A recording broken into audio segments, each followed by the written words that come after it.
Okay everyone, so now we're going to work on our cabbage. Cabbage is going to be very easy. It's not intimidating. I know some people don't like working with greens and all of the mustard greens and collard greens or cabbage, but to me, cabbage is the easiest.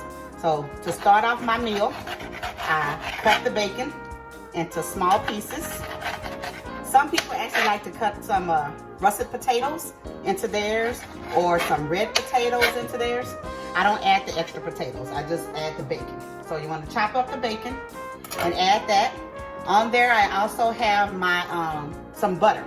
So you take the butter, scrape that in there as well, because you're going to add that to your cabbage to help this flavor, the seasonings. Okay, scrape that in there.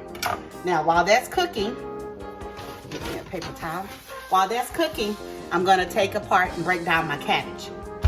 Okay, breaking down the cabbage can be a little intimidating, but all you want to do, you want to go through here and shave off these extra thick vine parts of the cabbage. You want to shave off those extra pieces because they're too thick. Okay, I personally don't like all this green, and to me it's just like an extra coat from the cabbage while it's been sitting at the store or fresh out your garden.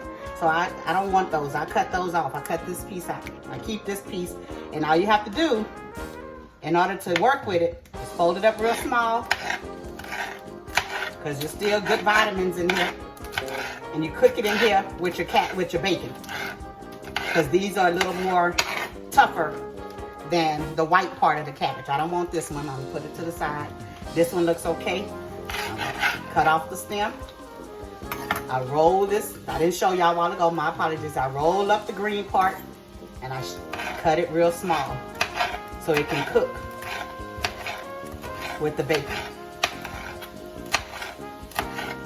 because you need it to get soft first. Okay. Here's another piece. Cut off the ends. Roll up the green part. And some people say this is a chiffonade, but I'm not no professional chef, so I just cut it up. And then I put it in here with my bacon. Okay, so I want to stir this around a little bit, make sure this bacon is getting mixed in with the greens.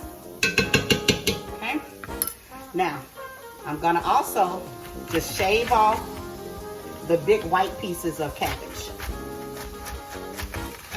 Make sure you have your good old knife to cut through this head of cabbage. If you notice what I'm doing, I'm not going to get the core.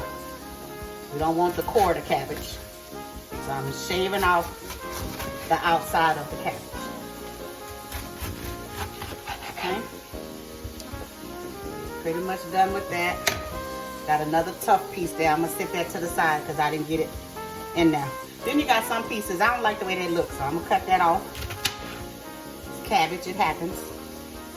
So make sure you have good looking cabbage. So I'm just going through checking the rest. Now I'm gonna cut these other pieces up small. So I want y'all to see what it looks like in here in this pot. How pretty and green that is, and your bacon's cooking down real good. So we're gonna let this cook for a little bit, and then I'm gonna come back to y'all and show y'all how to add your seasonings and a little bit of water. Okay, so now the bacon and the harder parts of the cabbage have been cooking for a few minutes, maybe like 4 minutes. And now I'm gonna add the rest of the cabbage. And once again, for the water, some people will use chicken broth, and I've also turned my fire down to make sure it's not too hot. I'm gonna get my measuring cup and I'm gonna add a little bit of water. Some people like to add chicken broth or beef broth. You can add vegetable broth, whatever works for you. Now, you didn't put bacon in, and I don't know what you're gonna use vegetable broth for, but you know the bacon is optional. So now I'm just going to get my measuring cup and pour, and then I'm gonna add my top to this so it can stew and simmer for a little bit. I didn't do a lot of water because, once again, the cabbage, just like with the sweet potatoes, they are going to cut down. They're gonna sweat, and they're gonna You know, people talk about the spinach when you get a big old bushel of spinach and you had all this and then you cook and get the same thing gonna happen with this cabbage. Okay? So we're gonna take the top from this one, put it on this one because the sweet potatoes are done. I don't need a top on that no more. And I'm gonna let this cook a little bit more and then I'm gonna come back and I'm gonna add garlic powder, onion powder, my Creole seasoning, my Lawry's, and my onion salt. Now, we're gonna have a secret ingredient too. Y'all recognize this container? Notice I didn't use it all in my sweet potatoes because I'm gonna add some to my cabbage. We'll be right back. Okay, so the cabbage has been cooking roughly about 20 minutes or so now. Every now and then I came over and I stirred it just to make sure, you know, the juices was mixed into the cabbage and it was all getting tender. So let's take a look inside and see how this cabbage looks. All right, so you see how that's all steaming and getting tender. So I'm gonna take my spoon and I'm gonna stir it. Make sure it stay on the ice. And I can still see it's not quite tender enough, but that's okay because now it's gonna be the time where I add my seasonings.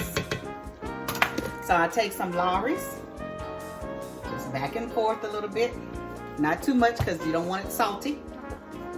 The Creole seasoning, this got a little bit of kick in it, so not too much of this one, but it also has salt, so you don't want that too salty. But I have onion salt too because I did not cut it. This is my new container. We're gonna come back to him. Garlic powder, just back and forth, maybe twice. Then we have onion powder because I did not cut up an onion to go into the cabbage. So now I got a new seasoning. So now put the top back on it. And now I can sprinkle my onion salt. And once again, not too much because it is salt. And I already got bacon in here. So now, you stir all this up. Stir it all in. And I can still see there's spots of seasoning in there, so I know I need to keep stirring because you should not see any spots of red. That means it's not mixed together good enough. And your bacon is not burnt, so you can see my little pieces of bacon in there. They're good and tender. This smells delicious. I wish I had smell-o-vision so y'all can see the smell. Actually smell it. Ha! Okay, my last little secret ingredient is my sugar. Not too much. I just want to take away some of the tartness. I know some people cook their cabbage and greens with vinegar. I don't add vinegar to mine because I don't like the sourness that it adds to it. So my nickname from the church is called sugar. And so if you get something from me, it probably got some sweetness in it, not vinegar. I am not sour, honey. I'm sweet.